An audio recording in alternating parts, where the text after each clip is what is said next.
It was 1996, and I was a graduate student in Florida. I was getting a master's degree in science.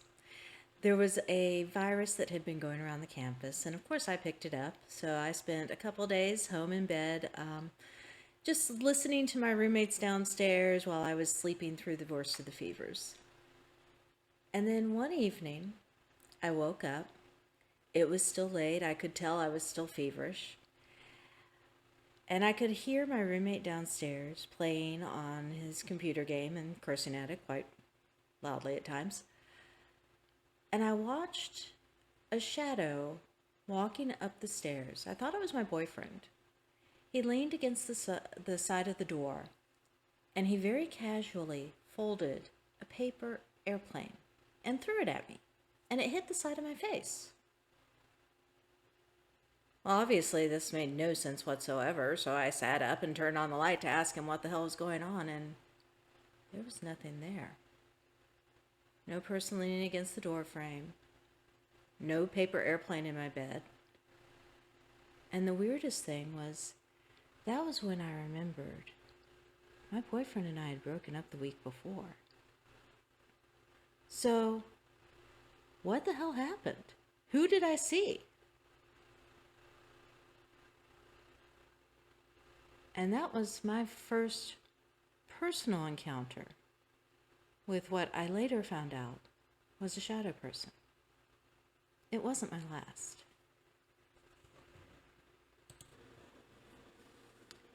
Shadow people legends are found in every culture on Earth. And shadow people encounters have been happening for thousands of years in every society. And the most odd thing about the descriptions of these encounters is how very similar most of them tend to be. Shadow people often appear as nothing more than a silhouette. They lack defining characteristics. You can feel that there are facial features there, but you can't see them. The majority of shadow people sightings do happen when you're in bed at night, although they've also been seen outside or even in broad daylight, in buildings. In most cases, something will happen. You'll look at the shadow person fully on and they'll disappear. They'll zip into a corner, fly through a wall, fade away, or in my case, you turn on the light and there's nothing there.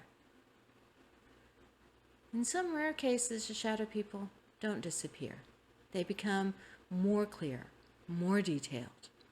And in very rare cases, shadow people can be violent. I spent many years doing paranormal research. Again, that scientific brain wanting to know why the weirdness in my life kept happening. What was I really experiencing, and could I explain any of it?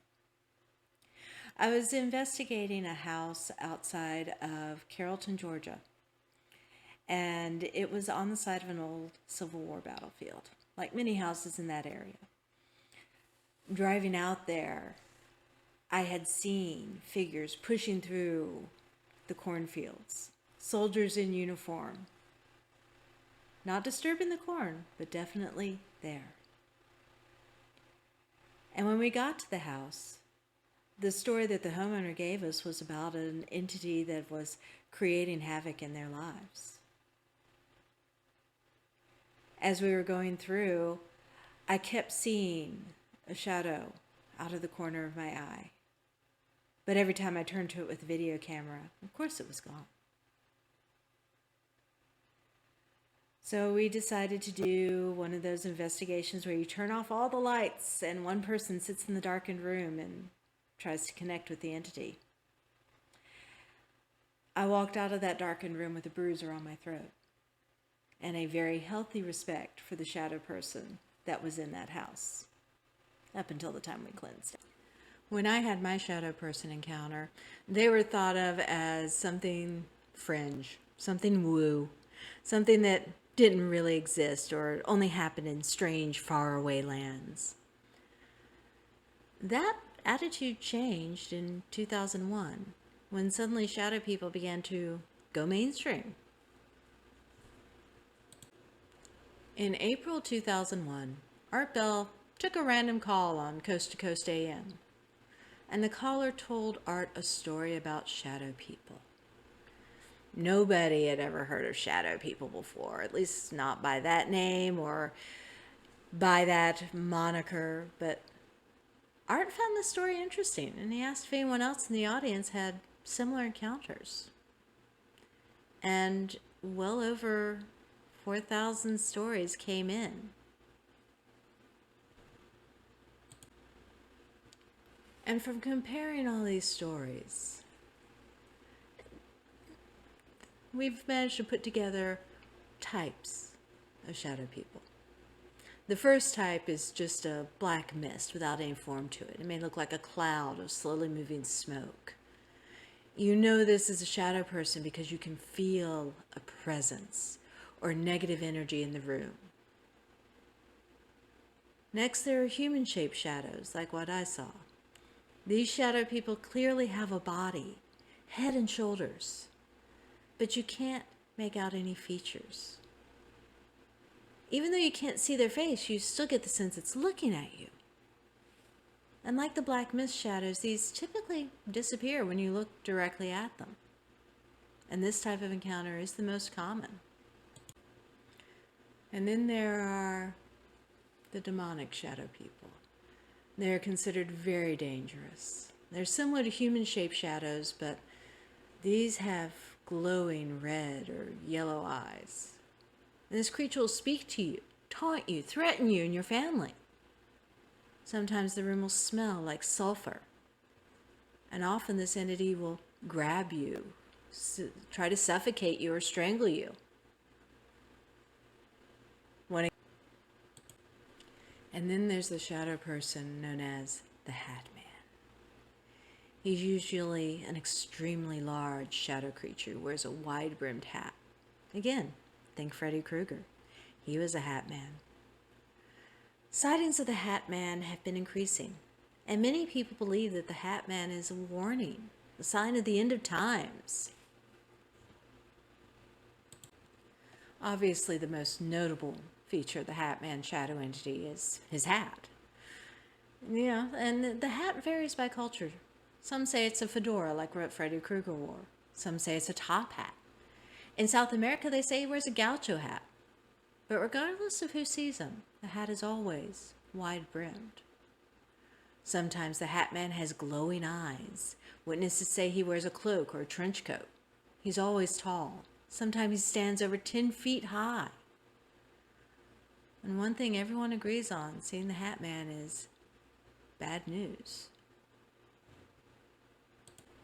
The Hat Man is said to be attracted to negative energy, bad luck, illness, even death. Or possibly, instead of warning about them, he's creating them. No one's quite sure. Sometimes the Hat Man will bring visions of a future apocalypse.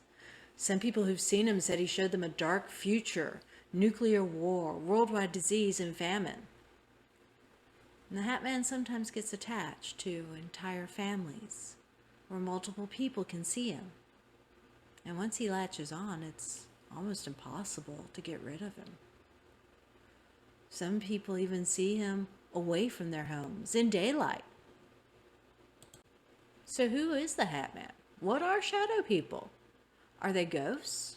Are they from another time? Another dimension? Another planet? There's really not much of a consensus among paranormal researchers as to what shadow people are, but the theories are interesting. The most obvious theory is that shadow people are ghosts, and when they appear, it's kind of a haunting. This is what you'll see in notably haunted places like the lunatic asylums, where you see shadow people crawling along the walls. But ghosts typically reveal themselves as light or energy, not shadow. And ghosts usually have defined features and clothing. They want you to know who they were, not just a silhouette that vanishes. Another theory is that the shadows are astral projections of people who are having out-of-body experiences. Again, I don't feel that that could be quite right, because people who have reported seeing what they know to be astral bodies or astral projections, again, describe them more like ghosts or glowing figures of light than shadows. Astral projections usually have features. They're usually bright, not dark. Now, another theory is that shadow people are interdimensional travelers. Maybe the shadows are actually people from other dimensions or realities that are here to observe. Maybe the shadow person you see is actually you from another dimension or another timeline. And of course, there is the common theory that shadow people are demons. People of the Christian faith who have seen the Hat Man have no doubt that he is demonic, or possibly the devil himself. And then there's everyone's favorite theory that shadow people are aliens. Many shadow people encounters where the entity has large eyes and small mouth, or some people who've seen this type of shadow being say once they focus, it becomes less like a shadow and more like a creature that's actually there. There are also reports of shadow people sightings that are among alien abductees. So maybe the aliens are checking up on their experiments, or maybe abductions begin with an alien emerging from the shadows to take them away. Alien abductees sometimes report shadow people as being blue shadows, not very tall. And blue shadows are seen outside just as often as they're seen inside. Some people believe the aliens are using a cloaking device or other technology that gives them a shadowy appearance. And this technology also helps them walk through walls or disappear completely. No matter where they're from, encounters with shadow people feel so real that those who see them question their own sanity. I originally thought my first one was a fever dream. This is why many, if not most, shadow being encounters go unreported. The big question is there a logical, rational, scientific explanation for shadow people?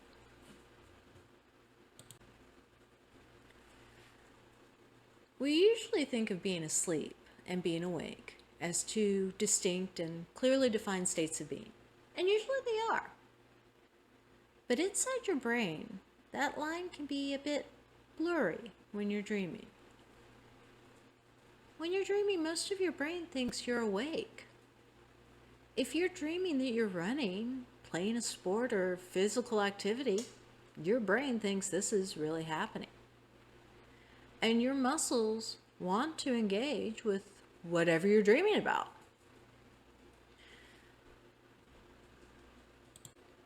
So while you dream, your brain switches off your muscles. This is called muscle atonia.